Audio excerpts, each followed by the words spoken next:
नमस्कार, मी दिनेश घरडे. मिशन महाराष्ट्र न्यूजमध्ये आपले स्वागत आहे. 67व्या धम्मचक्र प्रवर्तन दिनानिमित्ताने नागपूरच्या पवित्र दीक्षाभूमीवर महामानव डॉक्टर बाबासाहेब आंबेडकर यांना अभिवादन करण्यासाठी जमलेल्या अलोट जनसागराच्या साक्षीने राज्य शासनाने 200 कोटी रुपयाच्या विकास कामाचे भूमिपूजन राज्याचे मुख्यमंत्री एकनाथ शिंदे यांनी ऑनलाईन संदेश देऊन तर केंद्रीय मंत्री नितीन गडकरी व राज्याचे उपमुख्यमंत्री देवेंद्र फडणवीस यांनी प्रत्यक्ष उपस्थित राहून केले. यावेळी मुख्य कार्यक्रमाचे अध्यक्ष भदंत आर्य नागार्जुन सुरई ससाई हे होते, तर प्रमुख पाहुणे म्हणून डॉक्टर अफिनिता चाई चाना, केंद्रीय मंत्री नितीन गडकरी, राज्याचे उपमुख्यमंत्री देवेंद्र फडणवीस, खासदार कृपाल तुमाणे, पोलीस आयुक्त अमितेश कुमार, जिल्हाधिकारी डॉक्टर विपिन इटनकर, मनपा आयुक्त डॉक्टर अभिजित चौधरी, नागपूर सुधार प्रज्ञाचे सभापती मनोज कुमार सूर्यवंशी, स्मारक समितीचे सदस्य डॉक्टर कमलाताई गवई, ॲडव्होकेट मामा येवले, डॉक्टर सुधीर फुलझेले, ॲडव्होकेट आनंद फुलझेले, NR सुटे, डॉक्टर राजेंद्र गवई, DG दाभाडे, विलास गजघाटे, डॉक्टर प्रदीप आगलावे, डॉक्टर चंद्रशेखर मिश्रा, भंते नाग दीपांकर, प्रादेशिक उपायुक्त सिद्धार्थ गायकवाड, समाज कल्याण आयुक्त सुकेशनी तेलगोटे उपस्थित होते. नागपूर येथे 67व्या धम्मचक्र प्रवर्तन दिनाच्या पर्वावर ही घोषणा करण्यात आली. यासाठी नागपूर महानगर प्रदेश विकास प्राधिकरणाला अधिकृत एजन्सी म्हणून मान्यता देण्यात आली आहे. दीक्षाभूमीच्या 22.80 एकर परिसराचा विकास जागतिक दर्जाचा करण्यात येणार आहे. आज केंद्रीय मंत्री नितीन गडकरी व राज्याचे उपमुख्यमंत्री देवेंद्र फडणवीस यांच्या उपस्थितीत इलेक्ट्रॉनिक्स कड दाबत या विकास कामाचा शुभारंभ करण्यात आला. यावेळी राज्य शासनातर्फे 70 कोटी रुपयाचा धनादेशही देण्यात आला. उपमुख्यमंत्री देवेंद्र फडणवीस यांनी यावेळी संबोधित करताना म्हणाले, नागपूर हे शहर देशाच्या अतूट श्रद्धेचे केंद्र आहे. त्यामुळे कोणत्याही निमंत्रणाशिवाय, कोणीही बोलावल्याशिवाय या ठिकाणी लाखोचा जनसमुदाय बाबासाहेबाच्या श्रद्धेपोटी एकत्र येतो.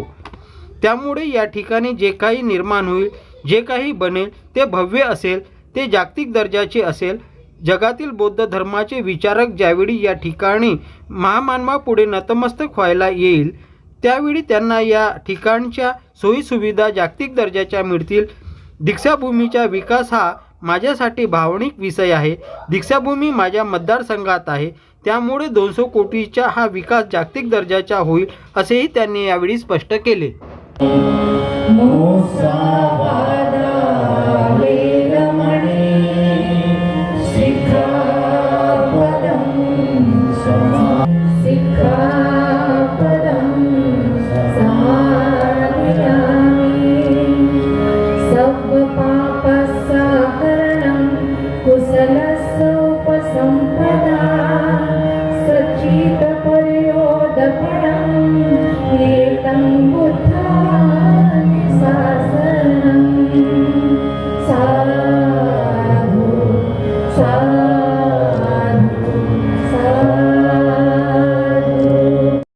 सोहळ्याच्या निमित्ताने मंचावर उपस्थित आजच्या कार्यक्रमाचे अध्यक्ष आदरणीय भदंत आर्य नागार्जुन सुरई ससाई, भारत सरकारचे मंत्री आदरणीय नितीनजी गडकरी, थायलंडवरनं विशेष या ठिकाणी आलेल्या डॉक्टर अफिनिता चायचान, आमच्या मातोश्री डॉक्टर कमलताई गवई, आमचे बंधू डॉक्टर राजेंद्र गवई, खासदार Kripalji Tumane, doctor Pradeepji Agalawe, doctor Chandrashekhar Meshram, Shri Vilasji Gajghate, Shri NR Sute, advocate Anandji Phuljhele, doctor Milindji Mane, advocate Yevleji, Shri Amitesh Kumar, Shri Vipin Itankar, Shri Abhijit Chaudhari, Shri Manoj Kumar Suryavanshi, doctor Siddharth Gaikwad, doctor Mehre, मंचावरील सर्व महानुभाव और यहाँ पर भारत के कोने कोने से आए हुए डॉक्टर बाबा साहेब आंबेडकर जी पर श्रद्धा रखने वाले भगवान गौतम बुद्ध, इन्होंने जो मार्ग दिया उस मार्ग पर चलने वाले मेरे सभी बहनों भाइयों, मैं सबसे पहले महाराष्ट्र सरकार की ओर से दीक्षा भूमि पर, इस पवित्र स्थली पर आए हुए सभी बहनों और भाइयों का बहुत बहुत स्वागत करता हूं, अभिनंदन करता हूं। हम सभी लोग ये जानते हैं कि भारत रत्न डॉक्टर बाबा साहेब आंबेडकर जी ने धम्म दीक्षा देने के लिए दीक्षा भूमि की इस धरती को चुना, नागपुर की इस धरती को चुना, और इसके कारण आज दुनिया के नक्शे पर नागपुर का नाम हुआ है। और मैं नहीं मानता कि ऐसा कहीं होता होगा कि 67 साल बाद भी किसी को बुलावा नहीं देना पड़ता, किसी को निमंत्रण नहीं देना पड़ता, सारे के सारे लोग धम्म चक्र प्रवर्तन दिन के निमित्त से इस पवित्र दीक्षा भूमि की ओर खींचे आते हैं। लाखों लोग अपनी श्रद्धा के साथ भगवान गौतम बुद्ध जी के विचारों के ऊपर चलने की प्रतिबद्धता को फिर दोहराने के लिए यहाँ पर आते हैं। ये दुनिया का एक अजूबा है। बहनों और भाइयों, मुझे इस बात की खुशी है कि पवित्र दीक्षा भूमि के विकास का दूसरा पर्व हमने शुरू किया है। मुझे याद है 2019 में मुख्यमंत्री के तौर पर मैंने घोषणा की थी और उस समय 40 करोड़ रुपए हमने इस विकास के लिए अग्रिम दिए थे। 300 करोड़ का इसका पूरा खाका बना है। बीच में किन्हीं कारणों से ये कार्य नहीं हो पाया। कोविड था, कुछ और कारण थे, कुछ कारण हमारे डॉक्टर राजेंद्र गवई जी को भी पता है, मैं उसमें नहीं जाना चाहता, रुका रोका गया, जो भी हुआ। किंतु मुझे आज बहुत खुशी है कि फिर एक बार महाराष्ट्र में शिंदे जी के नेतृत्व में मुझे जिम्मेदारी मिली। फाइनेंस मिनिस्टर की जिम्मेदारी पहले मिली, नागपुर के पालक मंत्री की जिम्मेदारी मिली, और वैसे भी पवित्र दीक्षा भूमि मेरे ही मतदार संघ में, कॉन्स्टिट्यूएंसी में आती है। तो मुझे जैसे ही मौका मिला हमने इसको चालना दी और आज 200 करोड़ रुपए के कामों का भूमि पूजन हमने यहाँ पर किया है। और मैं विशेष रूप से हमारी स्मारक समिति का आभार व्यक्त करता हूँ कि आप लोगों ने अगर इसमें मदद नहीं की होती, आप लोगों ने पहल नहीं की होती, तो शायद पैसा ऐसे ही पड़ा होता और एक काम शुरू नहीं होता। मैं हमारे सूर्यवंशी जी जो हमारे NMRDA के चेयरमैन हैं, उनका भी बहुत बहुत अभिनंदन करना चाहता हूँ कि उन्होंने भी इसमें बहुत अच्छा कार्य किया है। और ये तो फर्स्ट फेज है। फर्स्ट फेज का काम पूरा करने के बाद सेकंड फेज का काम भी हम हाथ में लेने वाले हैं, क्योंकि हम चाहते हैं पवित्र दीक्षा भूमि एक ऐसी श्रद्धा स्थली तैयार हो कि दुनिया भर के लोग नागपुर में हमारी पवित्र दीक्षा भूमि को देखने के लिए आए और यहाँ पर आकर नतमस्तक हो और भगवान गौतम बुद्ध जी से और भारत रत्न डॉक्टर बाबा साहेब आंबेडकर जी से वे प्रेरणा पाए। आज मुझे इस बात का भी बहुत हर्ष है कि जहाँ एक और पवित्र दीक्षा भूमि की सेवा करने का अवसर मुझे मिला, वहीं इंदू मिल पर भी भारत रत्न डॉक्टर बाबा साहेब आंबेडकर का स्मारक तैयार करने का मौका मुझे मिला।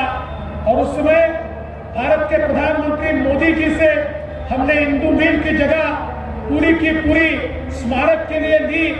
उस पर स्मारक का काम शुरू है और मैं ऐसा मानता हूं कि अगर भगवान गौतम बुद्ध जी का आशीर्वाद रहा तो अगले महापरिनिर्वाण दिन 2024 का जो होगा, तब तक इंदू मिल के स्मारक का काम हम पूरा करेंगे और वो भी लोगों के लिए वहां पर अपने श्रद्धा सुमन अर्पित करने की व्यवस्था वहां पर की जाएगी।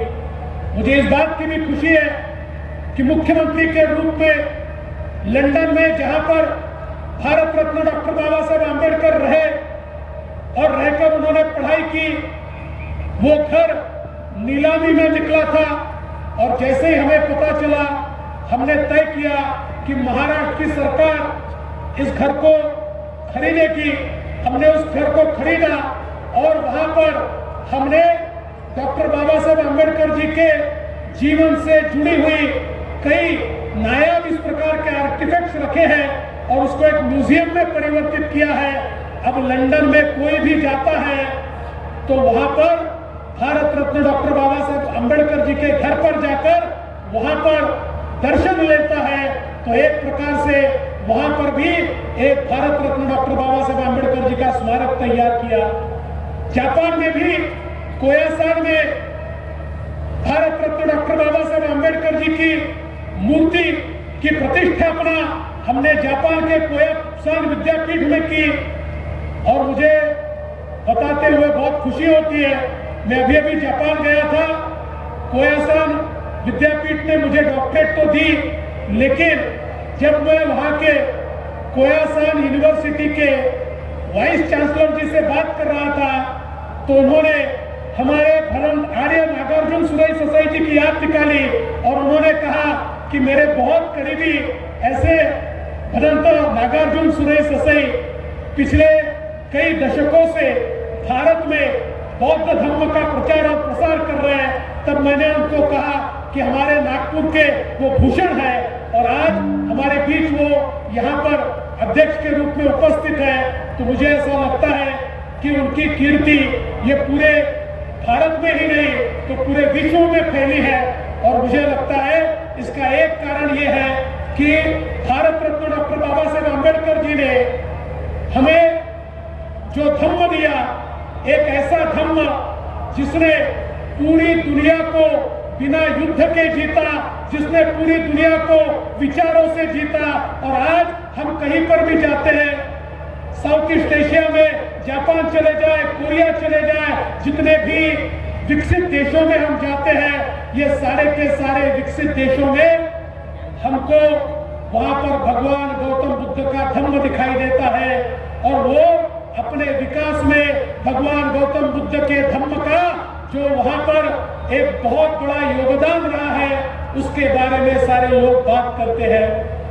आज के इस मौके पर इस बात का भी उल्लेख करना लाजमी होगा कि हमारे भारत रत्न डॉक्टर बाबा साहेब आम्बेडकर जी ने हमें संविधान दिया, एक ऐसा संविधान जिस संविधान ने इस देश में समता लाई, इस देश में बंधुता लाई।